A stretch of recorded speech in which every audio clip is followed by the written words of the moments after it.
Thank you for joining Southwest Blue Action Democrats today. We appreciate you being here. Um, we have a great program lined up, and I want to just tell you a little bit about Nick Anderson. I don't know how many people were intrigued with his cartoons. He's a political cartoonist. He's won a Pulitzer Prize.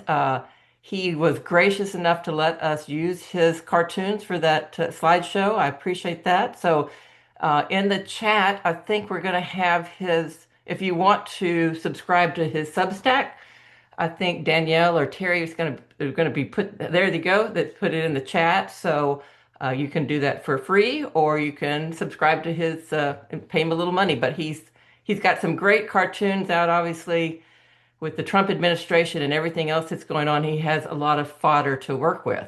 So, again, welcome. I don't know. We got 66 people on the call, and I know some others are having a hard time finding the link. And Terry and Danielle, I sent you an email from Tony Box, who's trying to find the link, one of the AG candidates. So if somebody could help him find that link, that would be great.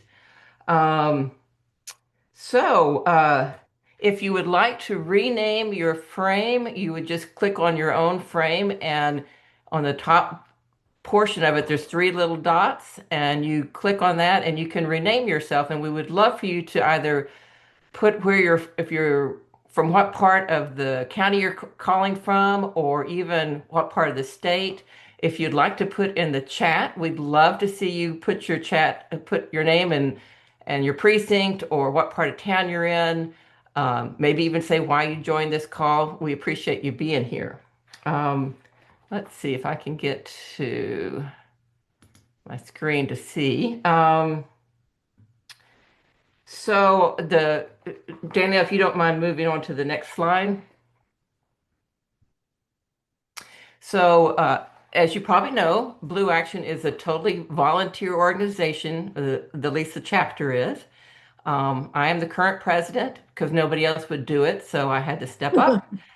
And and you can see our other members there. Louise Joy is our vice president. Tony Lambert is our secretary. Rita Berry is our membership chair. Danielle Buckley puts out our excellent newsletters.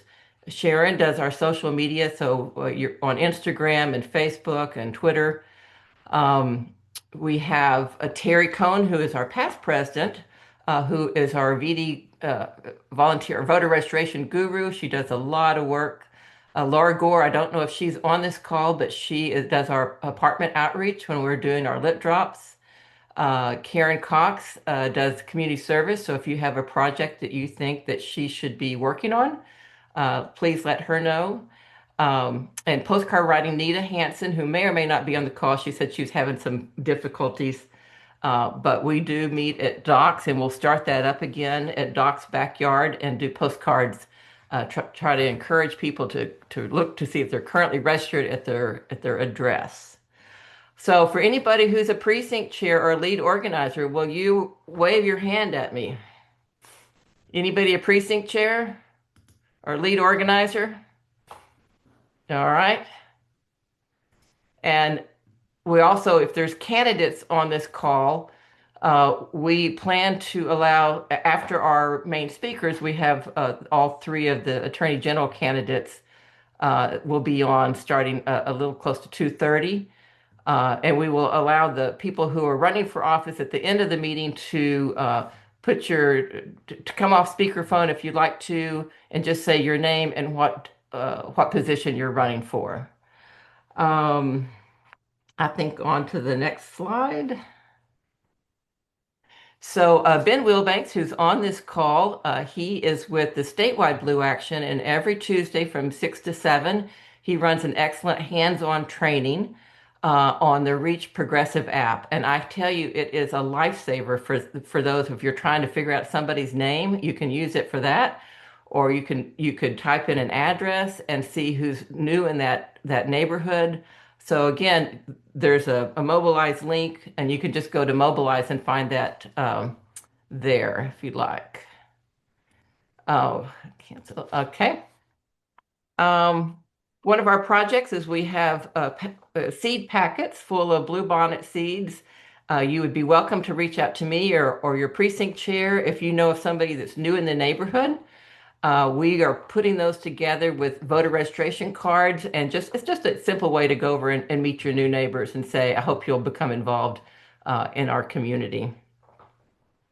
All right, I think. And membership. We're again an all volunteer organization, but we do require some funds to operate. We meet monthly at Shepherd of the Hills Presbyterian Church, which is off of William Cannon. They obviously have to charge a rental fee to do that. We also use our funds for to develop literature, um, to do postcard writing. So if you are able to become a member, we would very much appreciate it. It runs on a calendar year. So, this is the start of the year. Our individual memberships are $25. Our sustaining memberships are $60. Our family memberships are $90. We'll take whatever you want to give us. If you give us $120, you get one of our really cool So Gonna Vote signs. We also have some merch like hats and shirts. And as the election season gets going in earnest, we would love for you to wear those and just let people know we have Democrats out here in our neighborhoods. I think that's the next slide. Um, so Blue Action is one of 22 super precincts. Here's a map of Travis County. You can see we're kind of a blue one there off to the left-hand side. We have, with redistricting, we're going to be getting 4 new precincts. So we'll be up to 26 precincts now. We need some precinct chairs and lead organizers. So if you want to take that next step, just reach out to me and I'll let you know. And I guess the next slide. So with redistricting, you can see on this map, our super precinct now is divided into 3 different congressional districts, which is crazy. I mean, they love to go after Travis County. It's like a blood sport for them, I think. But you can see in CD10, which is the red up there, it goes from western Travis County all the way to eastern parts of Texas. CD27, which is where I am, wraps around the bottom part of Travis County, and it goes all the way to Wharton, Victoria, and Corpus Christi. And then CD37 is basically what used to be Lloyd Doggett's district. So, and then the next slide will show you who's running in those seats. So here we have who's running in House District 10, 27, and 37. So you'll want to do a little research and see who you want to support in those in the primary vote. And here is the state house districts. You can see the green, which is which is 40 HD 47, which is what Vicki Goodwin represented for many, many years and did a great job. And as y'all all know, she's running for lieutenant governor, and we're thrilled that she's doing that. Pooja Sethi, who has been her longtime chief of staff, who's an immigration attorney, who has really worked really hard and knows this district very well, is running against Joseph Kopser. HD 48 is the wonderful Donna Howard. We are so lucky to have her and representing many of our precincts. And then 49, we have 3 precincts that are in HD 49, and that is Representative Gina Hinojosa's district that she is vacating to run for governor. And they have a lot of candidates in that district if you want to flip over. So they've got 8 candidates running for that open seat, which is really exciting. So great. I mean, you probably read that all over Texas there's a Democrat on for every race. So we are going to make some great strides this year. All right, our next slide. And that goes, I'm going to turn this over to Terry Cohn, who is our past president, as I mentioned, and our VD, our voter registration coordinator. All right. Well, hi, everyone. So as you saw, some of those races have a lot of names, and then some of those races have just a few names. And so the primary ballot is going to be pretty extensive. So we've got a few resources for everyone to be able to look up their ballots. Vote411.org, that one's run by the League of Women Voters. You can enter your address. It'll pull up your specific ballot for your precinct so that you can really take some time to look through the candidates. It's also a great resource. They'll do like a Q&A to every single candidate, give them a chance to answer some questions, and that'll be part of their voter guide. So that's all going to be found on Vote 411. People can also mark through when they go through their online ballot and make a sample ballot out of that and print it out and take that to the polls.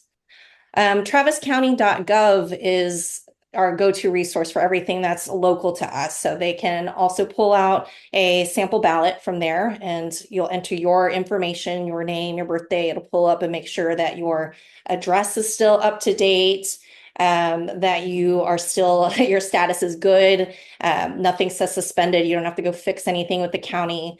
So I would always point everyone to traviscounty.gov if they're first getting registered, they aren't sure if they're registered, what their status looks like. That's also going to be the website to be able to look up your polling locations. In Travis County, we are able to do countywide voting. So they can go anywhere in the county if it's close to home, if it's close to work, if it's just happened to be, they're passing by a Randall's or a church where that's going to be a polling location. It also has wait times, which is a really great resource when lines get longer. So if you're finding that your closest location is marked yellow or red on the map, you might be able to find one that's just, 5-10 minutes down the road and it's green and you can easily get into line there. I always check that map beforehand before I go to vote. So yeah, really great website to get all of your information. Now, if somebody is just unsure about their voter status, the Secretary of State, I think the Travis County website now pushes everybody to Secretary of State to look up your registration status. But that works for the entire state. So if you have somebody who's moved from one county to another and they don't know if the change of address has taken place or if they've newly registered in their new county, Secretary of State's website, votetexas.gov, is where you want to go for that. All right, so we'll go to the next slide. All right, so here are the dates that we're looking at for this first election of the year, and we will have many elections. I always remind people in a primary year, it's not just the primary and the November general. There is likely to be a primary runoff that'll happen in late May. And then in early May, we also have our local May election.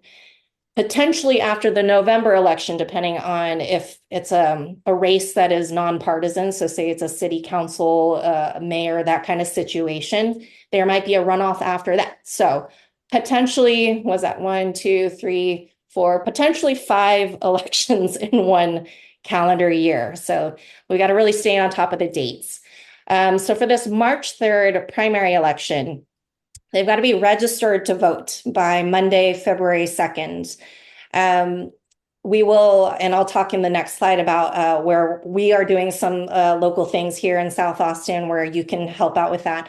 But if you are running across anybody who they don't even know that a March election is coming, let them know that they've got to be registered by early February. By February 2nd, it has to get to the Travis County voter registration office, or they've got to drop that registration by mail. I would say a few days before that, because our postal service has done us a disservice by not stamping postmarks locally.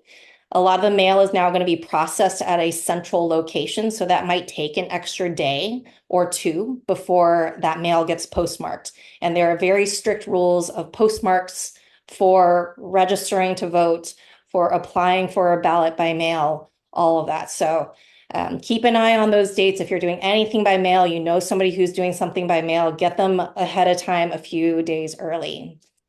Early voting dates. Oh, go back a second. Early voting dates, they're going to start Tuesday, February 17th. So that's just a couple weeks after the registration deadline, and it'll run through February 27th. So we'll have almost 2 full weeks of early voting. There is one weekend in there. It's the only weekend voting that happens during an election is during that early voting period. So if anybody you know needs a Saturday or Sunday, let them know early voting is the time to get that done. All right, we'll go to the next slide now. All right, so I am always an advocate for getting everybody trained as a VDR, whether you plan to run voter registration or not. If you came to our, I think, did we do it in November or October? I can't remember. But we had asked Travis County to send Mary Fury over to do a training for our entire chapter, anybody who came to our meeting. So if you were a part of that, you were certified, you should have gotten your VDR number. If you haven't, reached back out to Mary Fury for that. But we need VDRs so that we can run registration tables at our local businesses. There's a couple opportunities that are on the table right now. The League of Women Voters is doing some high school events, and then they just run different events all around town. So if you're looking for different times, you're looking for a weekend or a weekday, League of Women Voters, somebody's got something going on. I know that this coming week, I want to say the 14th and the 15th. So that's a Wednesday and a Thursday. They will be at Crockett High School doing this First Vote program. So they do a presentation to all of the seniors, usually from like government class, history class. They're all brought into a central space, the cafeteria or the library. They are presented with what is voting? Why is it important to vote? Why is it important for you as an 18-year-old or almost 18-year-old to vote? So they do this great presentation, and then anybody who is eligible to register, which means 2 months before their 18th birthday, they get them all done at one time. And I've already looked at the sign up for Wednesday and Thursday. They need a lot of VDRs because as soon as that presentation's done, they're going to get everybody registered as fast as possible. And they're going to need VDRs to be able to sign off on those forms before those kids get sent back to class or they're off to their next class. So if you are looking to work with high school students, you've got some daytime availability, I would definitely look at those First Vote programs. We will also be at Austin Bouldering Project. That's a climbing gym. Right now, January, with everybody trying to get fit again, trying to do their New Year resolutions. I gotta tell you, the gym is very busy. I teach yoga at ABP at both the East location and the South location, and those evenings are wild. My class had 37 people the other evening, which is 40 is the max in the room. So we were very, very tight. So we've got a lot of people who are young and active, and we need to get them all registered to vote. So we've put some links in the chat for the signups. So I'm going to encourage you to go look through there, find a shift for both League of Women Voters and any that I'm setting up with ABP. We always pair you up with somebody who is an experienced VDR. So you're not just being thrown to the wolves and expected to answer all the weird questions that come up. You will be paired with somebody who is an experienced VDR who can help navigate some of these weird situations. Like, I don't have an address because I'm couch surfing at a friend's house. What should I do? Can I register to vote? Things like that. We can help them navigate through that and just make sure we get as many people ready to go in March as we can. Or in February for March, I should say. All right, let's go to the next slide. All right, so we have the Travis County Democratic Convention coming up March 21st. So save that date. We can, you just need to be eligible based on having voted in a Democratic primary. So there's either history of you voting in a Democratic primary, or you sign a form saying, I swear that I have voted in a Democratic primary or that I am a Democrat. They are looking for at least 10 people per precinct to attend the convention. And they're also looking for volunteers. So we have some information here on the screen. The committee chair, Stephen Weintraub, you'll want to reach out to him if you have any questions, you have interest in volunteering at this event. But yeah, we would love to see some faces there, get some Southwest representation, and to also our other chapters who are on this Zoom call with us.